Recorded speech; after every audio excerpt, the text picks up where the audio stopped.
In 2014, humanity's reckless actions led to the destruction of the planet's atmosphere, resulting in catastrophic global warming. To combat this crisis, scientists developed an artificial cooling substance, dispersing it into the atmosphere in hopes of lowering the temperature. While the substance did indeed cool the Earth, it had an unintended side effect. It triggered a new ice age, plunging the world into a state of extreme cold and making the outside environment uninhabitable.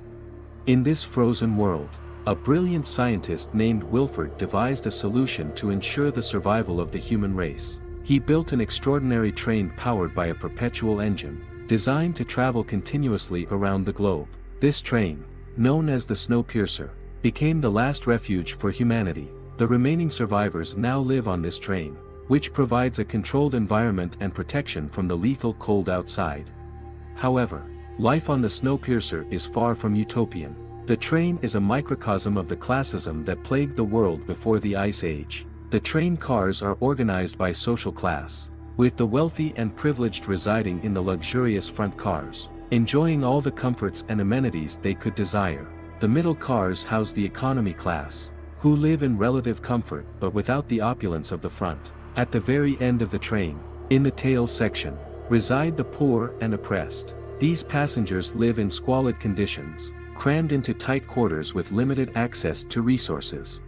17 years after the train's departure, life in the tail section is grim. The guards deliver unappetizing protein blocks as the only food source for the poor passengers. These protein blocks, while necessary for survival, are revolting and barely nutritious. Each day, the tail section residents must line up and sit to receive their share. But one day, Curtis, a determined and defiant man, refuses to sit until a guard threatens him.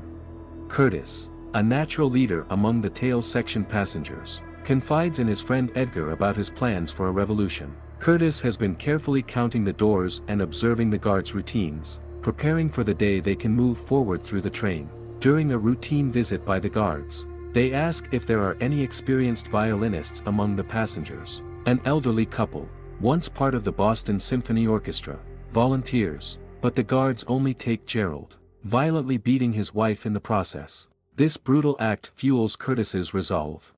Later, Curtis discovers a small capsule hidden inside his protein block, containing a message. He takes it to Gilliam, an elderly, wise man who has become a mentor to many in the tail section. The message contains the name Nam, referring to a security expert imprisoned further up the train. Curtis believes Nam could be crucial in helping them bypass the security doors and advance through the train. One night, the guards, accompanied by Wilford's assistant Claude, arrive to measure the children in the tail section. They forcibly take Timmy, the young son of Tanya, and Andy, the son of Andrew. In the ensuing struggle, Andrew's arm is frozen and shattered as a form of punishment. This horrifying act galvanizes the tail section residents, who intensify their preparations for the upcoming revolution.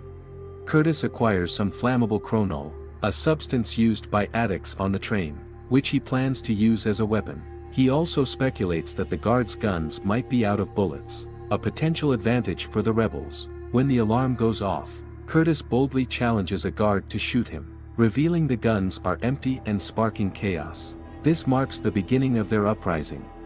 Using a makeshift device, the rebels push through the train compartments, overpowering the guards with sheer determination and desperation. They reach the prison car and release Nam, who agrees to help them in exchange for chronol.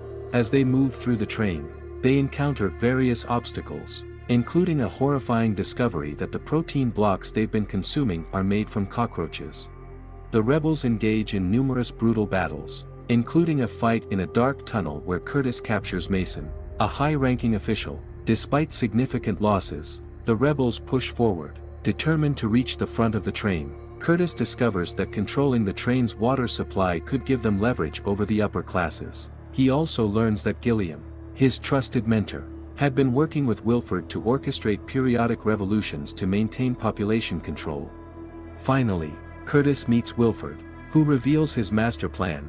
He wants Curtis to take over as the leader of the train. Wilford explains that the train's ecosystem requires strict population control, which he and Gilliam had been managing through these orchestrated uprisings. Curtis is horrified to learn that children are used as components to maintain the train's engine.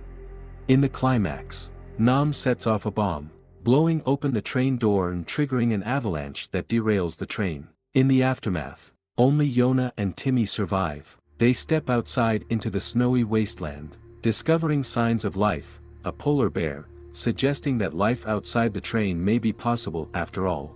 This moment of hope hints at a new beginning for humanity. Make sure to subscribe and turn on notifications so you can watch more videos like this. Thanks.